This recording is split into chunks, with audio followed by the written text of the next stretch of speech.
Under Standing Order 36, Deputy Mayor Lou McDonald, please. Good morning, Count Corley Taoiseach.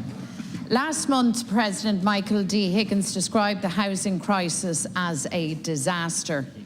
I believe that he gave voice to the hard realities faced by those desperately struggling to put an affordable roof over their heads.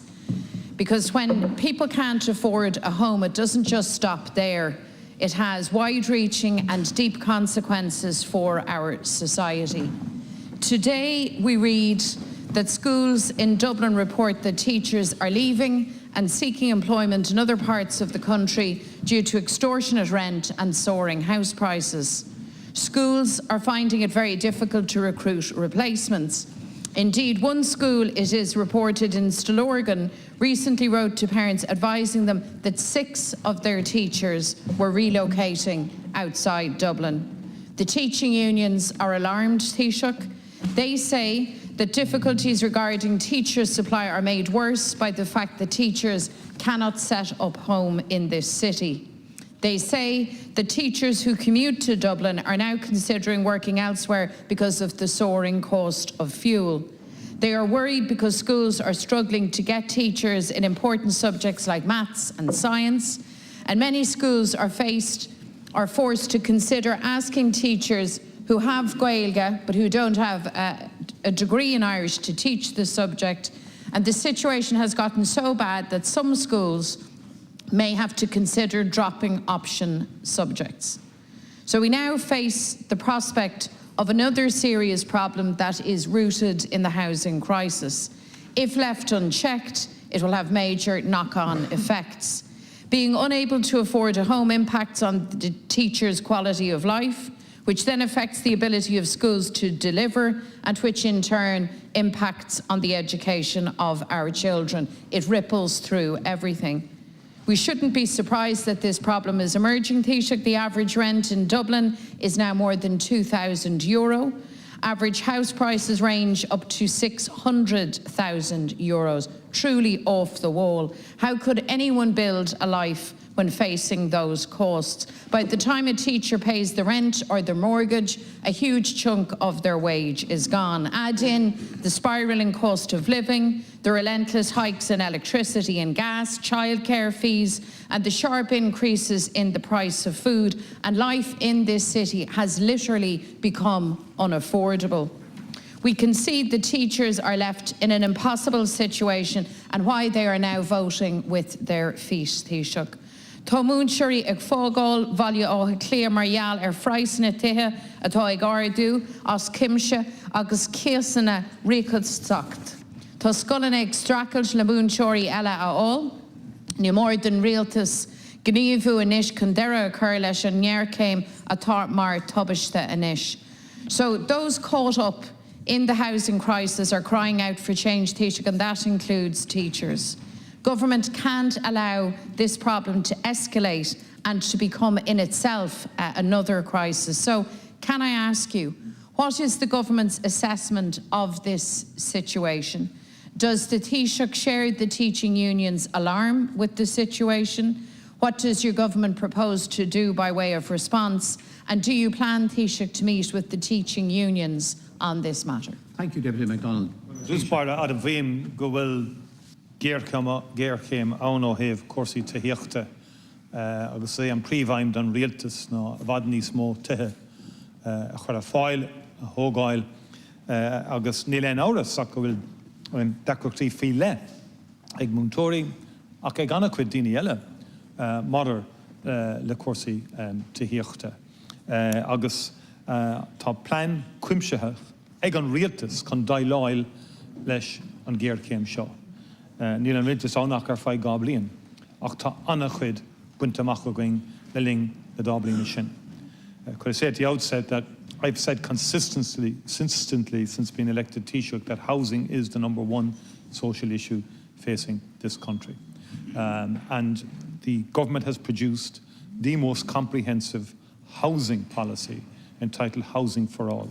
I have not seen any alternative policy formulation, either from the deputies opposite or your party, that has the same depth, breadth or detail to deal with a very serious issue in terms of housing, and housing supply is going to be key in relation to it. We simply need to build more houses, more apartments across the board.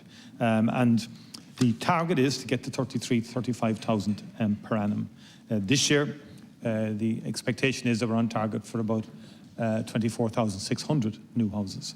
The commencements, 22,000 new units were completed in the year to March 2022. That's the highest level of home completions in any 12-month period since the series began in 2011. The 5,669 new homes were added to the national housing stock in Q1 2022. So progress is being made. 43,000 planning permissions were granted in 2021. That's a six-fold increase on units granted permission in 2014. And it's the highest levels of planning permission since 2007. And there were over 30,000 new homes commenced in the year to May 2022. That's the highest number since records started. And in the European Union, Ireland has gone from the third lowest level of completions per capita in 2013 to the fifth highest in 2020. So progress is being made, but it's not enough to deal with the huge demand that is out there. And we're looking at every possible avenue to increase housing supply and to build up the capacity of the industry to build more, particularly in terms of, for example, apprenticeships and construction apprenticeship registrations in 2021 increased by over 40% compared to 2019. So at every level, we are working to ensure that the industry has greater capacity, that we build more houses. And then on the rent side, we've brought in a series of legislative bills to protect renters, and particularly in terms of the RPZ zones, which are going to become more important now, given the inflation rate of about 9.8%. But in the RPZ, rent increases have to be limited to 2%. And on the affordable front, again, the Croí Cónaithe Cities initiative has been launched. There'll be a further initiative launched this week in terms of the Croí Cónaithe towns, which will be substantial support to homeowners or prospective homeowners to renovate a house, live in that house, and significant support will be given by the state in that regard. And the Land Development Agency, established by legislation by the Minister, is working on a whole range of initiatives to produce more housing. The Minister has launched the first home shared equity scheme, and that I think is going to be a very significant scheme that will help teachers, help Gardaí, help a whole range of occupations. Thank you very much. Access homes in an affordable manner, and the applications have been very significant since the scheme was launched. I know you opposed it, but it has been proving very attractive so far to people. So I set out for you, Taoiseach, a story that I think is very, very worrying, and that the teaching unions are expressing their alarm at the fact that teachers are relocating from Dublin because they cannot afford to live here. They can't afford the rent, they can't afford to get a mortgage. Those are the facts on the ground. I asked you, Taoiseach, if you shared concerns about this. What is the government's assessment of this phenomenon? And I asked you furthermore whether or not you were going to meet with the teaching unions on this matter and what you proposed to do about this to avert what could become a really difficult situation, particularly in Dublin, if teachers cannot afford to live here, if they're under pressure even in terms of the costs now of the commute.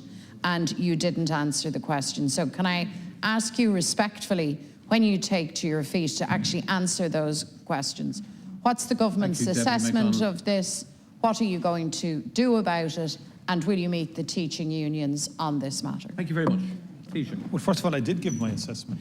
I mean, I've made it very consistently clear that housing is the #1 priority. This government is 2 years in office, has produced a very comprehensive housing for all strategy designed to really ramp up the house construction in this country, particularly social housing, where we'll have a record number of social houses built in 2022. We will have a record number of social houses built in 2022, and we will also provide additional affordable homes. But through the first home shared equity scheme, that will help teachers. It will help many people out there in terms of affordability. The scheme has been launched. It's been, many people are already applying to join that particular scheme. And of course, the Help to Home scheme as well has been very effective for many, many people who have genuine, very challenging, affordable situations. But it's not just teachers, it's many other professions, many other workers as well. I know you did, but I must make the point, this is a broader issue. We've got to solve an issue around housing. Now, I know you have the similar problems in the north. Your representative is the housing minister. And your housing minister in the north said it would take 10 years. It would take 10 years to resolve this. What was your position in charge of housing? Wait now, please. Can we stop the